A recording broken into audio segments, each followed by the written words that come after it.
Bismillahirrahmanirrahim. Assalamualaikum warahmatullahi wabarakatuh. Alhamdulillahi rabbil alamin. Wabihi nasta'inu ala umurid dunya waddin. Wassalatu wassalamu ala ashrafil anbiya'i wal mursalin. Wa ala alihi wa sahbihi ajma'in, amma ba'du. قال المصنف رحمه الله تعالى وأدام نفعنا به في الدارين ولا حول ولا قوة إلا بالله العلي العظيم أما بعد.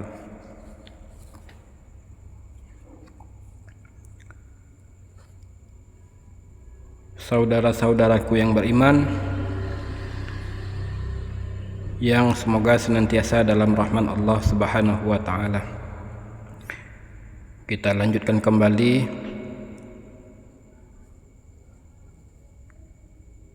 kajian kita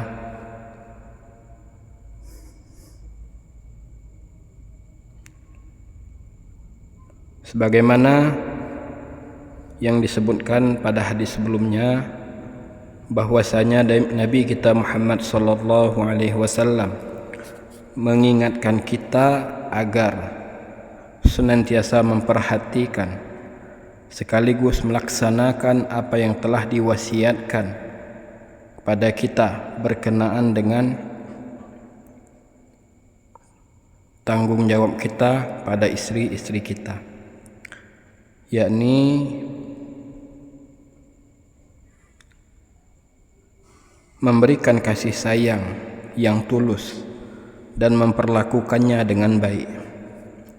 Sebab para wanita diciptakan sebagai orang-orang yang lemah, lembut, serta membutuhkan bantuan orang lain dalam hal memenuhi keperluan hidup mereka. Itulah yang dimaksud dengan melakukan hal yang terbaik bagi wanita.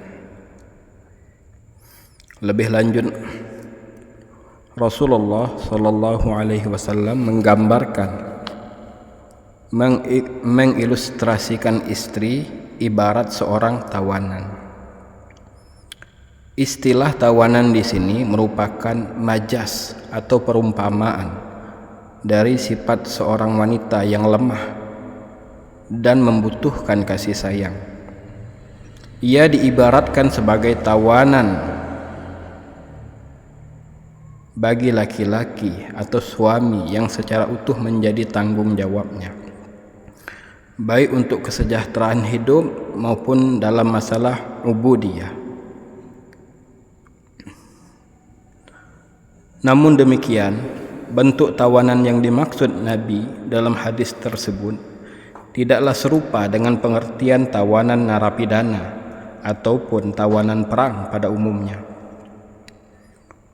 Untuk mengetahui detail-detail makna tawanan itu, perlulah kiranya kita melihat atau merenungkan hadis Nabi Muhammad sallallahu alaihi wasallam yang lain yang pernah kita bahas sebelumnya.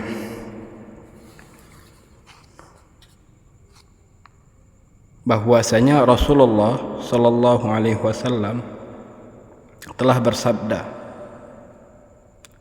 "Takutlah kalian kepada Allah di dalam memelihara istri-istri kalian. Sesungguhnya mereka adalah amanah-amanah bagimu. Maka barang siapa tidak memelihara istrinya untuk senantiasa melaksanakan sholat dan tidak mendidiknya di dalam hal agama, berarti ia, si suami tersebut, benar-benar telah mengkhianati Allah dan Rasul-Nya." Nah, sebagaimana dalam hadis tersebut dijelaskan bahwa perempuan adalah amanah Allah yang diserahkan kepada para suami, yang lebih lanjut menjadi tanggung jawabnya secara utuh. Dari sini kemudian dapat kita pahami bersama bahwa istilah tawanan yang dimaksud Nabi bukanlah seperti narapidana, namun hal itu lebih dapat diartikan sebagai titipan dan amanah. di mana sang suami berkewajiban untuk menjaga titipan tersebut sesuai dengan ketentuan agama. Ya, hendaknya diperlakukan dengan baik, dinafkahi, dididik untuk salat dan memenuhi segala perintah Allah Subhanahu wa taala dan Rasulnya. Jika tidak, maka ia dianggap telah mengkhianati Allah dan Rasulnya. Wal'iyadzubillah. Sehubungan dengan hal tersebut, para suami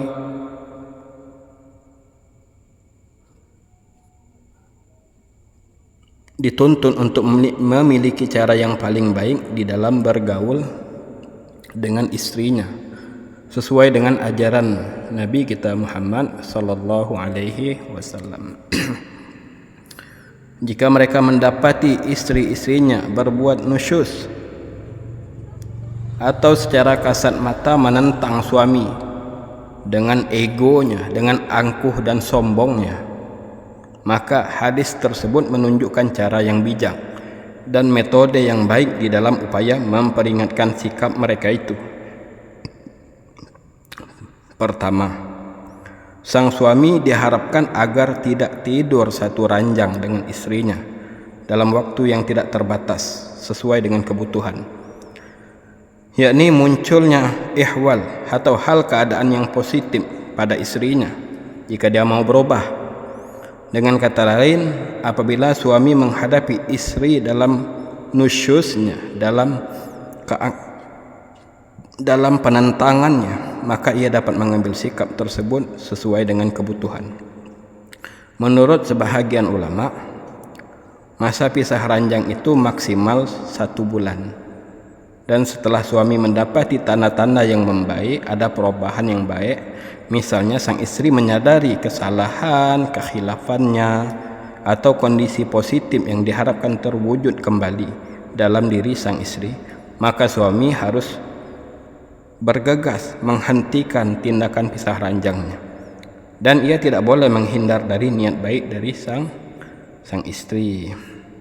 Kedua, andai kata tindakan pisah ranjang tidak membuat hal keadaan istri berubah, maka Rasulullah sallallahu alaihi wasallam melalui hadisnya yang dikemukakan tersebut memperbolehkan suami untuk memukul istrinya selagi tidak membahayakan.